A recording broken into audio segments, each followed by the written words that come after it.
ভারতীয় ট্রেন সংক্রান্ত এমন ৮টি রহস্য যা অধিকাংশ মানুষই জানেন না। নম্বর ৮, ট্রেনের চালক অনেক দূর থেকেই দেখতে পান লাইনে কোনো মানুষ বা পশু আছে কিনা, কিন্তু তাও তারা জরুরি ব্রেক ব্যবহার করেন না, বরং ট্রেন থামান না। কিন্তু কেন? কারণ ভারতীয় ট্রেনগুলো অনেক লম্বা হয়, যা ১২ থেকে ২৪টি বগি বিশিষ্ট। এত ভারী ট্রেনকে হঠাৎ থামালে সেটা লাইনচ্যুত হতে পারে, যেটা বিপজ্জনক। তাই চালকরা গ্রেসফুল ব্রেকিং অর্থাৎ ধীরে ধীরে গতি কমানোর পথ বেছে নেন। এতে কয়েক মিনিট সময় লাগে, কিন্তু যাত্রীদের নিরাপত্তা বজায় থাকে। আর যদি কেউ হঠাৎ লাইনে চলে আসে, তাতে ইমার্জেন্সি ব্রেক দিলেও লাভ হয় না, বরং ট্রেনের আরও ক্ষতি হতে পারে। নম্বর ৭, এত বড় ট্রেনের মাইলেজ কত?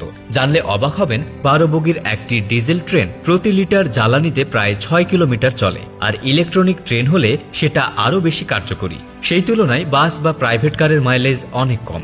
এ কারণেই ট্রেন দীর্ঘপথে ভ্রমণের জন্য সবচেয়ে সাশ্রয়ী ও পরিবেশ বান্ধব যানবাহন। নম্বর ৬, ট্রেন লাইনে ডোটিনেটর ব্যবহার করা হয়। যদিও ডোটিনেটর শব্দে বিস্ফোরণের ধারণা আসে, কিন্তু রেলে এর ব্যবহার সম্পূর্ণ নিরাপদ। এগুলো ছোট যন্ত্র যা লাইনে বসানো হয়। ট্রেন এগুলোর উপর দিয়ে গেলে একটা জোর শব্দ হয়, যা চালককে সতর্ক করে সামনে বিপদ বা কোনো সমস্যা থাকতে পারে কিনা। বিশেষ করে কুয়াশা বা কম দৃশ্যমানতার সময় এগুলো খুবই উপকারী। নম্বর ৫, ভারতের সবচেয়ে দ্রুতগতির ট্রেন হলো বন্দে ভারত এক্সপ্রেস। এর গতি সর্বোচ্চ ১৮০ কিলোমিটার পার আওয়ার হতে পারে, যদিও সাধারণত ১৩০ থেকে ৬০ কিলোমিটার ঘন্টার মধ্যে চালানো হয় নিরাপত্তার জন্য। এই ট্রেন আধুনিক ভারতের প্রতীক এবং ভবিষ্যতের হাই স্পিড ট্রেন ব্যবস্থার সূচনা করেছে। নম্বর ৪, ট্রেন চালকদের বেতন কেমন? একজন নতুন ট্রেন চালক প্রায় ৫০,০০০ মাসিক বেতন পান। অভিজ্ঞতা ও কাজের বহর বাড়লে সেটা ১.৫ লাখ পর্যন্ত পৌঁছাতে পারে। তাদের বিভিন্ন ভাতা, সুরক্ষা ভাতা ও অন্যান্য সুবিধাও দেওয়া হয়। তবে তাদের কাজ মানসিক ও শারীরিকভাবে খুবই ডিমান্ডিং, কারণ ট্রেন চালানো অনেক মনোযোগ ও ধৈর্যের দাবি রাখে।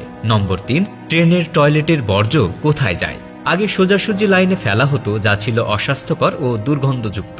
কিন্তু এখন বায়ো টয়লেট সিস্টেম চালু হয়েছে। এতে বর্জ্য ট্যাঙ্কে জমা হয়, যেখানে বিশেষ ব্যাকটেরিয়া তা পচিয়ে পরিবেশ বান্ধব করে তোলে। এতে ট্র্যাক পরিষ্কার থাকে এবং দুর্গন্ধও কম থাকে। নম্বর ২, ভারতীয় রেলওয়ে বিশ্বের অন্যতম সস্তা রেল পরিষেবা। মাত্র ১০ টাকায় অনেক কিলোমিটার পথ ভ্রমণ করা যায়। এ কারণে সাধারণ মানুষের কাছে ট্রেন প্রথম পছন্দ।